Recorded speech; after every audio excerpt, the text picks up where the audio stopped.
So hello guys, आज की class में हम लोग क्लास 10th का chapter number 7 glimpses of India को फुली कवर करने वाले हैं। हमारी फर्स्ट वीडियो में आपको यार बेकर फ्रॉम गोवा मिल जाएगा बाय ल्यूक्यू रॉड्रिगेज के द्वारा, और सेकंड वीडियो में लोकेश अब्रॉड का आपको कुर्क चैप्टर मिल जाएगा, और थर्ड वीडियो में टी फ्रॉम असम जो कि अरूप कुमार दत्ता ने लिखा हुआ उसका चैप्टर मिल जाएगा। तो यार जो हमारा ये चैप्टर है 3 वीडियोज़ में एंड होगा, ठीक है यार, तो आप लोग यार सुन लेना। तो यार जैसे कि आप लोग देख सकते हो, जो हमारा फर्स्ट चैप्टर है अ बेकर फ्रॉम गोवा, तो यार एक बेकर के ऊपर डिज़ाइन किया है। जो हमारा चैप्टर है एक बेकर के ऊपर डिज़ाइन किया हुआ आप लोग देख सकते हो, ठीक है। या इसमें यार जो राइटर है ना, उन्होंने एक बेकर के बारे में बताया कि बेकर कैसे गोवा के एक सिंपल जो विलेज गाँव में बेकर होता है उसके बारे में बताया, ठीक है। तो यार जो हमारा, चलो हम चैप्टर रीड करते हैं। This is a pen portrait of traditional Goan village who still has an important place in the society. तो यार जो ये स्टोरी है ना, ये यार गांव के एक विलेज के बारे में बताई गई है ना। जो गोवा में विलेज है, और विलेज के जो एक बेकर होता है ना, उसके ऊपर लिखी गई है ये जो स्टोरी।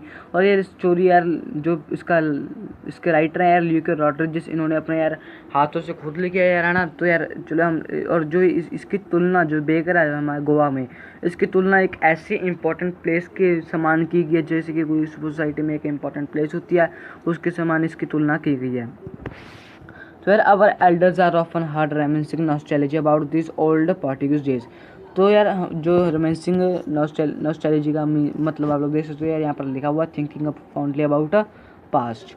तो यार इसका मतलब है जो हमारे एल्डर हैं, जो हमसे बड़े हैं यार, वो पुरानी यादों को याद कर रहे थे। वो याद कर रहे थे कि जो यार पुराने पोर्टुगीज डेज थे, जो हमारे पुराने पोर्टुगीज डेज थे, उसमें रहना कैसे लाइफ पॉसिबल थी। तो यार वो याद कर रहे थे जो पुराने, जो हमारे यार है ना पोर्टुगीज़, और जो हमारे पोर्टुगीज़ थे वो फेमस कैसे लॉव्स ब्रेड बनाते थे, तब कैसे वो क्या करते थे। चलो हम रीड करते हैं।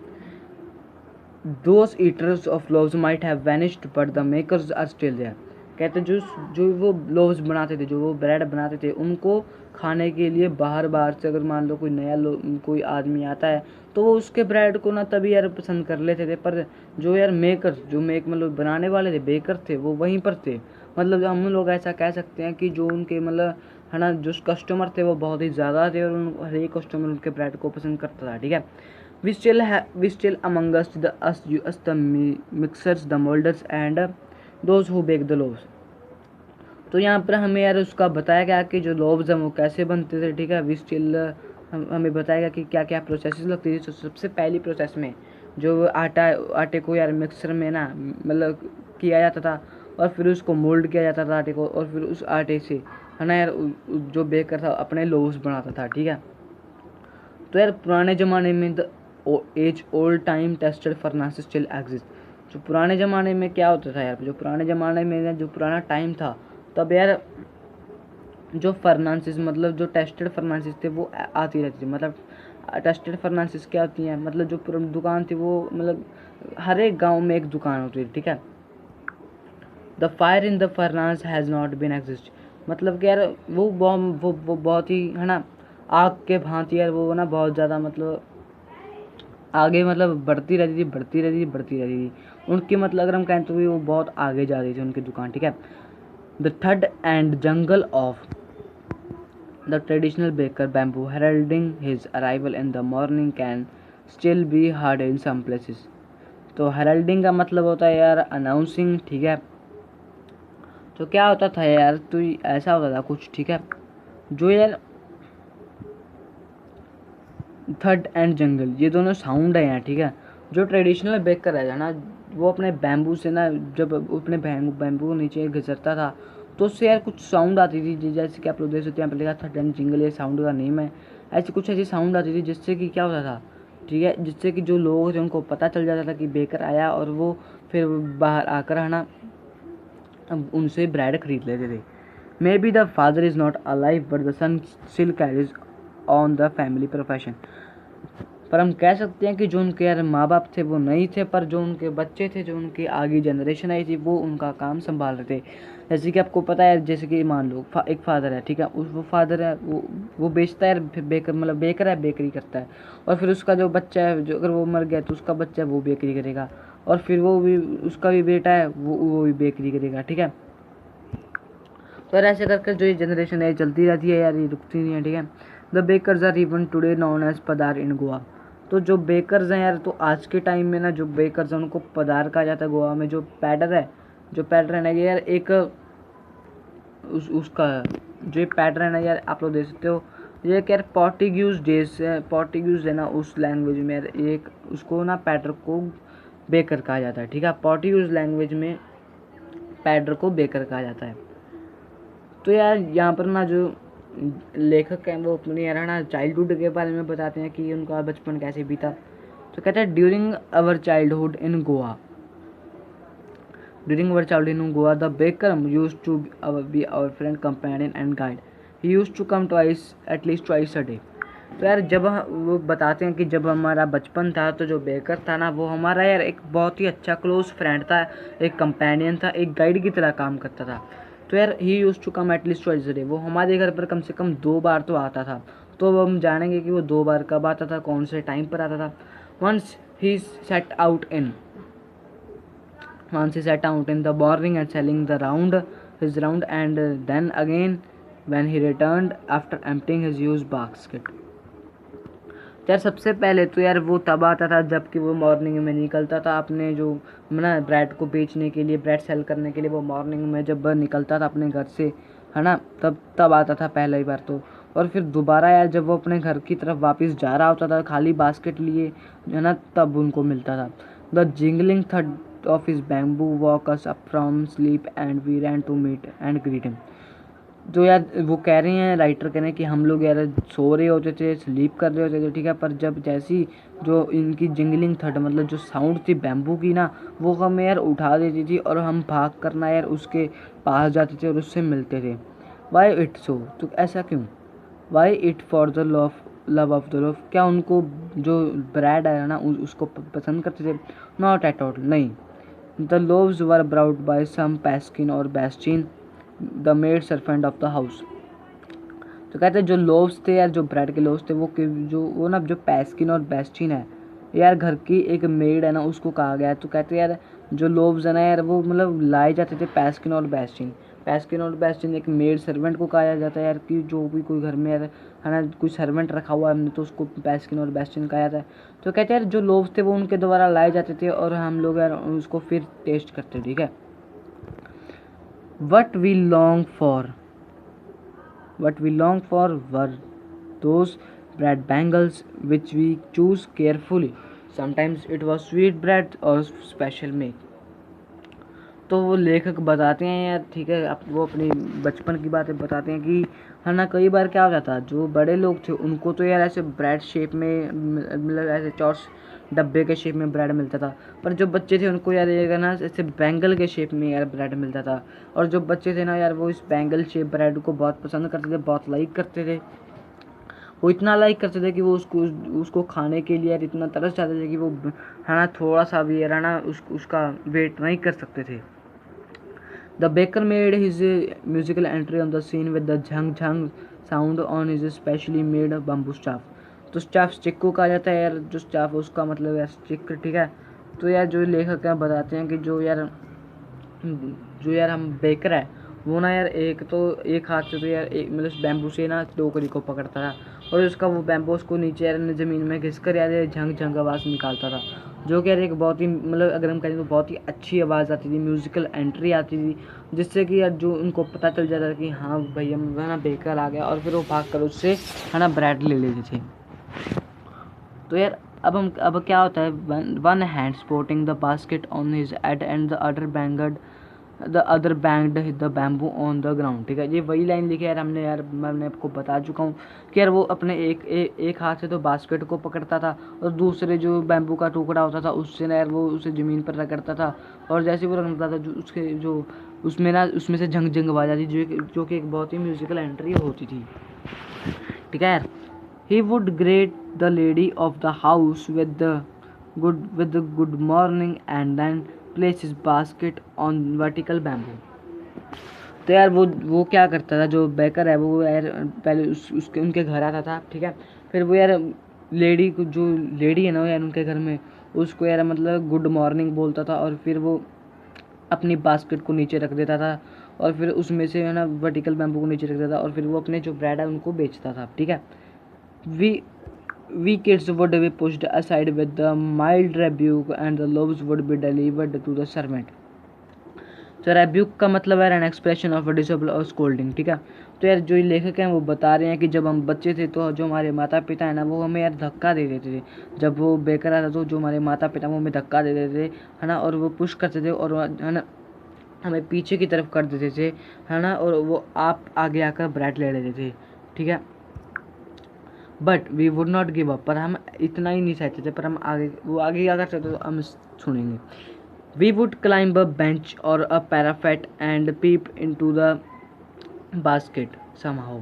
तो क्या करते थे, वो बेंच पे खड़े हो जाते थे, वो वहाँ पर खड़े हो जाते थे और फिर ना एक पैराफिट की तरह उसमें से फिर ऊपर से ऐसे तो उसकी जो टोकरी है उसमें झांकने का कोशिश करते थे, उसकी टोकरी में है ना झांकने का कोशिश करते थे। वो उसमें झांकने की कोशिश क्यों करते थे वो हम आगे पढ़ेंगे।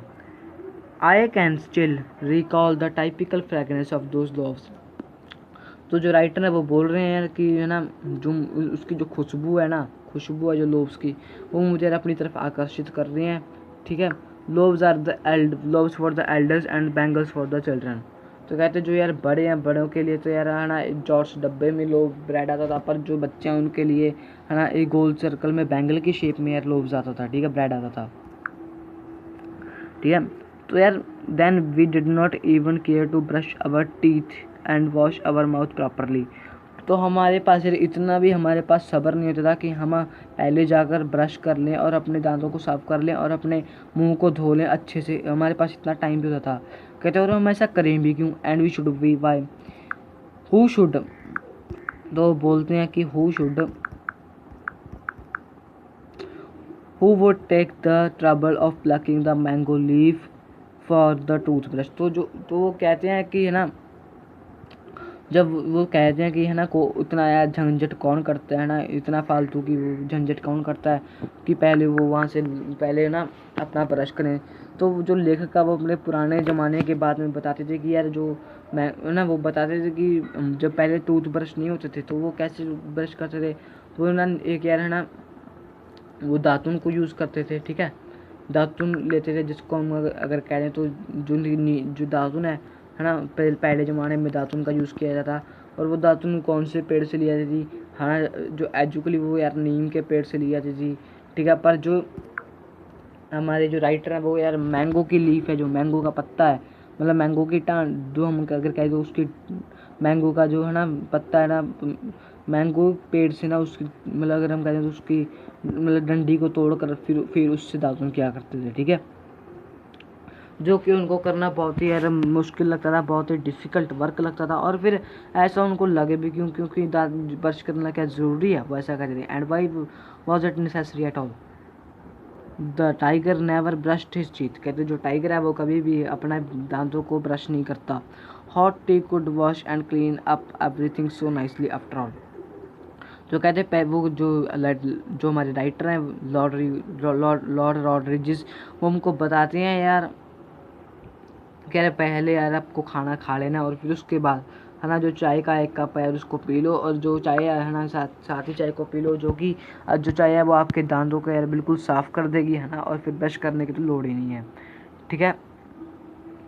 तो यहाँ पर कुछ क्वेश्चंस है यार, आपको इनको यार मैं आपको इनको यार कमेंट बॉक्स में आंसर करना है, ठीक है।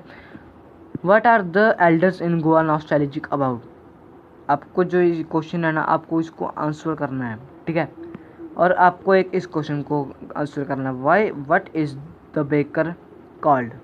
आपको इन दोनों क्वेश्चन को आंसर करना है डिस्क्रिप्शन में, ठीक है। और आपको कमेंट सेक्शन में यार आपको इन दोनों क्वेश्चन का आंसर करना है, और आंसर नंबर 1 आंसर नंबर 3 लिखकर आपको इसको आंसर करना है, ठीक है। चलो हम आगे पढ़ लेते हैं यार। Marriage gifts are meaningless without the sweet bread known as the bol. तो यहाँ पर जो बोल शब्द है यार हमारे सामने जो बोल शब्द है ये भी यार पोर्टुगीज लैंग्वेज का है, ठीक है यार, जिसको पोर्टुगीज लैंग्वेज का है। तो क्या कहते हैं यार ये, तो वो कहते हैं यार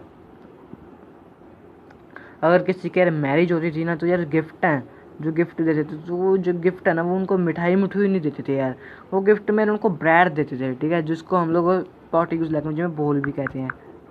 तो यार वो कहते हैं हमें कि ब्रेड देते थे वो हमें। और बिना ब्रेड के ना यार वो ऐसा जो पार्टी है वो ऐसे लगती थी जैसे कि बिना ब्रेड के ना उनको यार बिल्कुल भी मज़ा नहीं आ रहा था यार, ठीक है। तो वो पार्टी बिल्कुल उनको बेकार लगती थी यार, तो उनका मूड भी नहीं करता था जाने का, ठीक है। Not enough can be said to show how important a baker can be for a village. तो कहता है कोई भी इसकी अंदाज़ा भी नहीं लगा सकता है कि जो बेकर है वो हमारे लिए, मतलब जो बेकर है जो है ना ब्रेड बनाता है वो हमारे लिए कितना इंपॉर्टेंट है और इस गांव के लिए कितना इंपॉर्टेंट है। The lady for the house must prepare sandwiches on the occasion of a daughter engagement.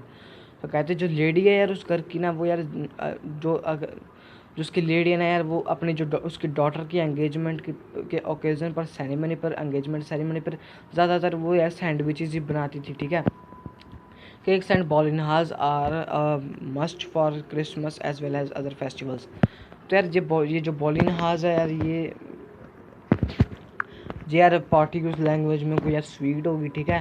तो यार जो कहता था अभी जो केक्स और बॉलिनहाज है ना यार वो क्रिसमस और दूसरी जो जितने फेस्टिवल आते हैं दिवाली दशहरा उसमें यार मतलब बहुत है ना, अगर हम कहते तो बहुत अच्छा लगता था उनको खाने में, ठीक है। तो हर एक ओकेज़न हर एक सेरेमनी पे वो यार केक्स को और बॉलिनहाज को ही ऑर्डर करते थे। अगर कोई मैरिज सेरेमनी है या कोई भी त्यौहार है फेस्टिवल तो फेस्टिवल में वो लोग इसको ही यार ऑर्डर करते थे।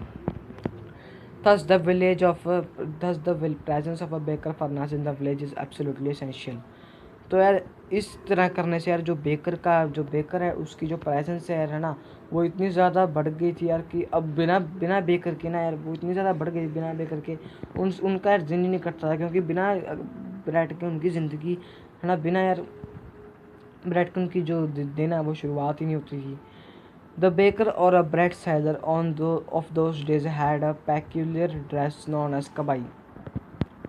तो यार जो पेक्यूलर जो बेकर है और या फिर ब्रेड सेलर है ना, मतलब जो ब्रेड बेचता है उन दिनों में यार उनके एक पेक्यूलर ड्रेस होती थी, मतलब उनके पास एक ड्रेस होती थी जो कि कबाई जो कि यार ऊपर से लेकर नीचे तक है ना नीच तक नहीं यार घुटनों तक एक ही होती थी,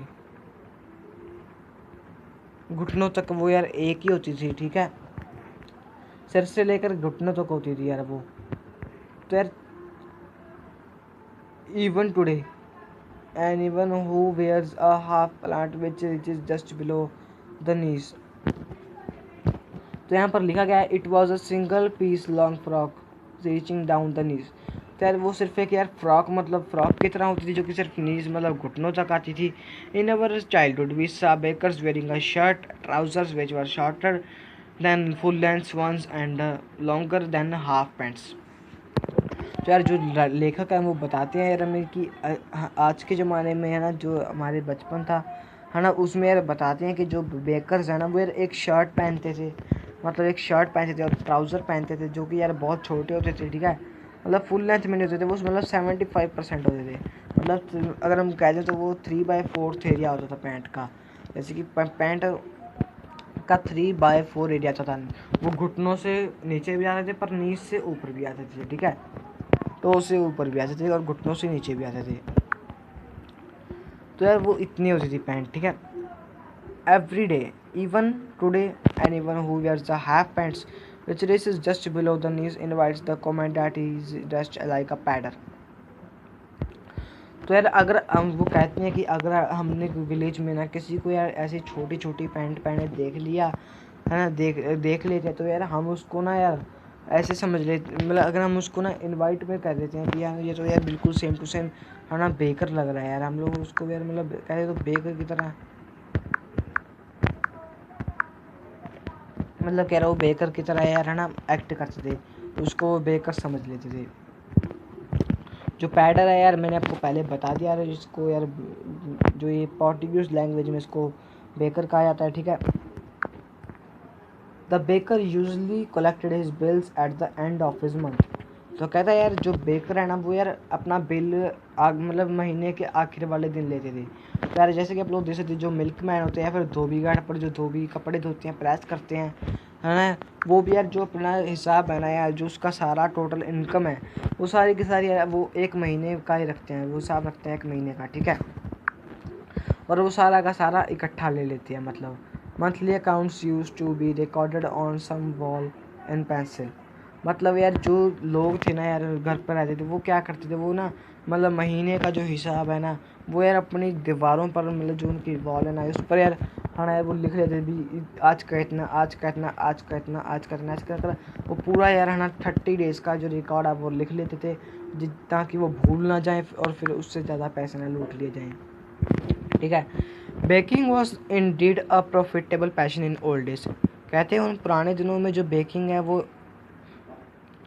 कहते हैं उन पुराने दिनों में जो ये बेकिंग है ना यार वो कुछ इस तरीके से होती थी, मतलब इतनी प्रॉफिटेबल होती थी उनके लिए हैं कि वो, मतलब अगर हम कहते थे ना जो बेकिंग थी उस समय में बहुत ही प्रॉफिटेबल थी। मतलब एक ऐसा वो प्रोफेशन था उन पुराने दिनों में कि जो भी कोई बेकर था ना उनको यार बहुत ज़्यादा प्रॉफिट होता, मतलब बहुत ज़्यादा उनको मुनाफा होता था। The baker and his family never starve. तो जो वो कहते हैं कि जो बेकर और उसकी फैमिली है वो कभी भी भूखमरी, मतलब कोई भूखमरी एपिडेमिक की वजह से वो कभी भी ख़त्म नहीं होते थे। He and his family and his servants always look happy and prosperous.